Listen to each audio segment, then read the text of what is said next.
Welcome, ladies and gentlemen, to my mixed bag of wrestling.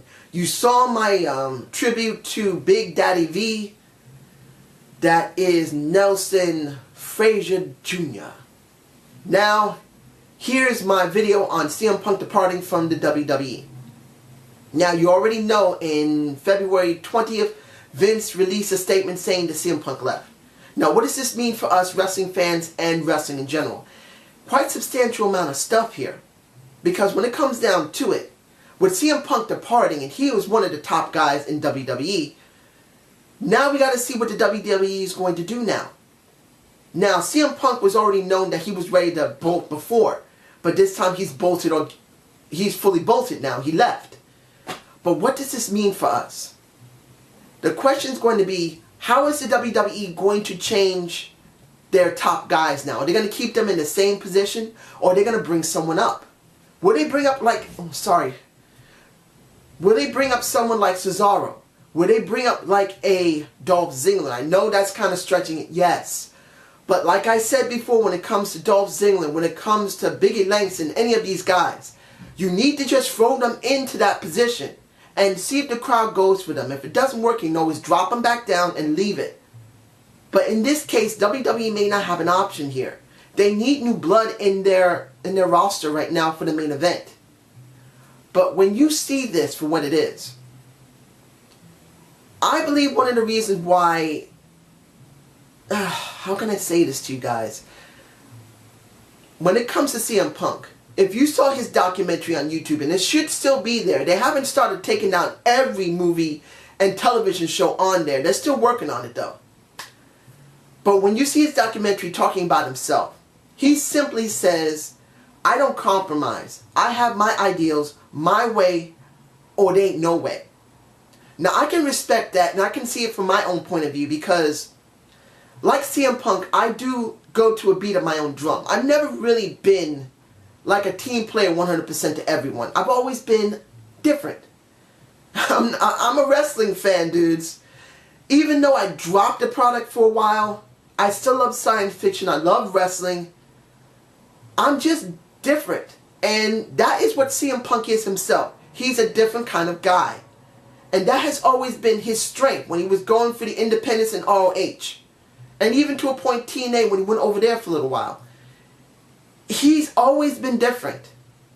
But that's also his weakness in this respect. Look, when you know the wrestling business, I don't know 100%, but I do know enough about it that when this comes down to it, you need to play ball with the company because you don't have a job. Many cases, a lot of guys don't make enough money to be able to do something. But with CM Punk, he had enough money. But the point is, for him, he just wanted to be recognized as the top guy and become the top guy. And we all know that wasn't going to happen. If it wasn't John Cena, it was going to be basically Triple H, Paul Levesque. We know this. Jonathan Anthony Cena currently is the top guy. And he probably won't leave this position for at least another 8 years. He's still young enough to stay in this top position before he has to begin to fade. There is no way he's going yet. And this is the reason why CM Punk left, because he could not get what he wanted. But there's a reason why John Cena's there. You can say a lot about John Cena. I understand it. I used to hate John Cena until I understood the process. And what it means to work in a wrestling promotion. When you're a wrestler, you have to learn to be a negotiator.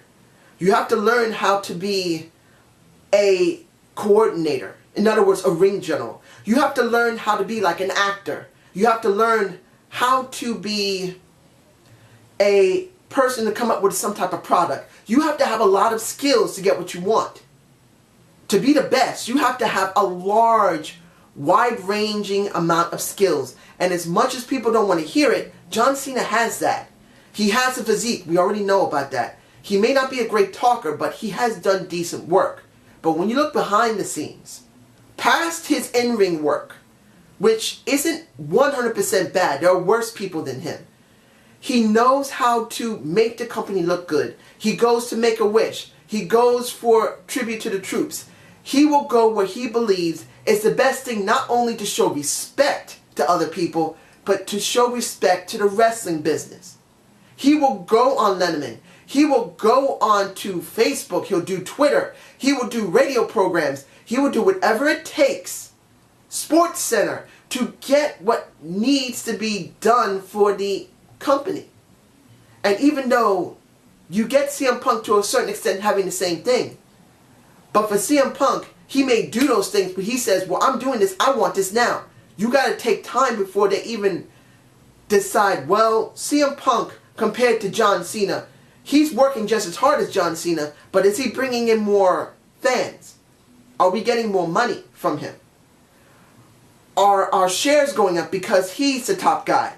If that's not happening, they're not going to give it.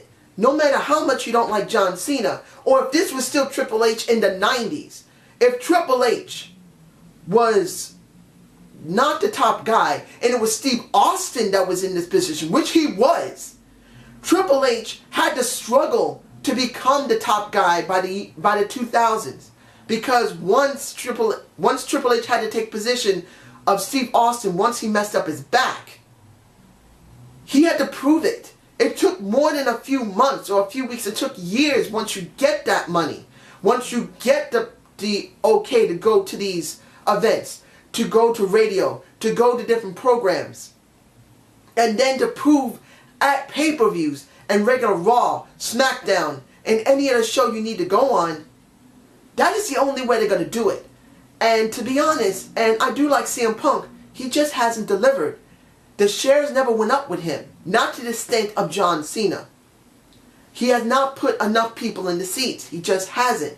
And I know there's a lot of internet fans say he is the best there is. I'm sorry. When it comes to ROH, I can understand that. That show is orientated towards mainly wrestling. The promotion does not care about doing in-ring segments. They don't care about doing promos in the back as much as WWE and TNA. They do not care that much about character development. They care about doing as much pure wrestling as possible, or high-flying European or Mexican, even Japanese wrestling as well. It doesn't work that way. And as much as you want to see it that way, it just doesn't work. And since he wasn't willing to be patient and see what happens after 2, maybe 3 years, maybe he will finally get the recognition he deserves. Do I believe that might happen? No. But still, he only just got what he wanted in the last 2 years. That does not mean he deserves the top spot. So in the end, he decides to bolt. So that's the reason why he left, and that's what's going to happen. Well, what's going to happen now, I'm kind of jumping ahead, because I'm thinking of who could be best to take his place. Because Cesaro looks good. Biggie Langston's still too green. Cody Rhodes is perfect to be brought up there. Dolph Ziggler can be thrown up there. It doesn't mean he really will do well there. There's a lot of people that could bring up right now. Goldust could even be brought up to the top spot for a little while, to see if he could still or give something that could be great for the paradigm of the main event scene.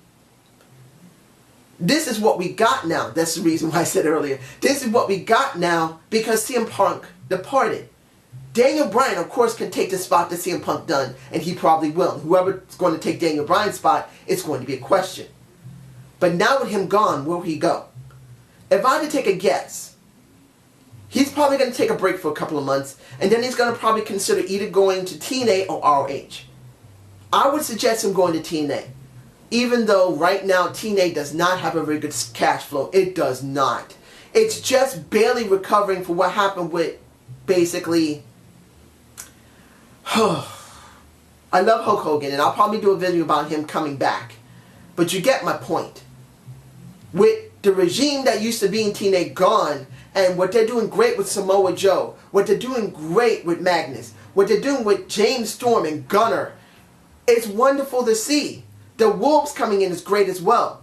If a CM Punk arrived out of nowhere, and honestly, Wait 3 months, maybe 4 for him to come in. It'll be great to see CM Punk. He used to be in TNA at one point.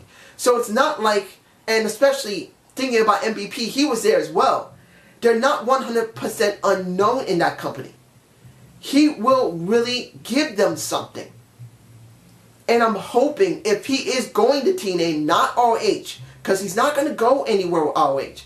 ROH, well, see it like this. If John Cena was the one to depart, and he decides to go to ROH or TNA, it would give huge amounts of boost to both promotions. ROH would have a massive explosion, and so would TNA. But when it comes to CM Punk, he's just not as strong as John Cena. I'm sorry. He will do a great boom to ROH, but ROH is still going to stay small. He's not going to be like a John Cena that will expand it because he's so well known. TNA will not expand dramatically with him there, but he will contribute and he could become the top guy because the standards in TNA are way different. It doesn't mean they're lower, it's just they're different. Yes, they always go for the older WWE guy, and CM Punk is one, but he's also basically an ROH guy that's still recognized as one. He's also recognized as a TNA guy, which he is one.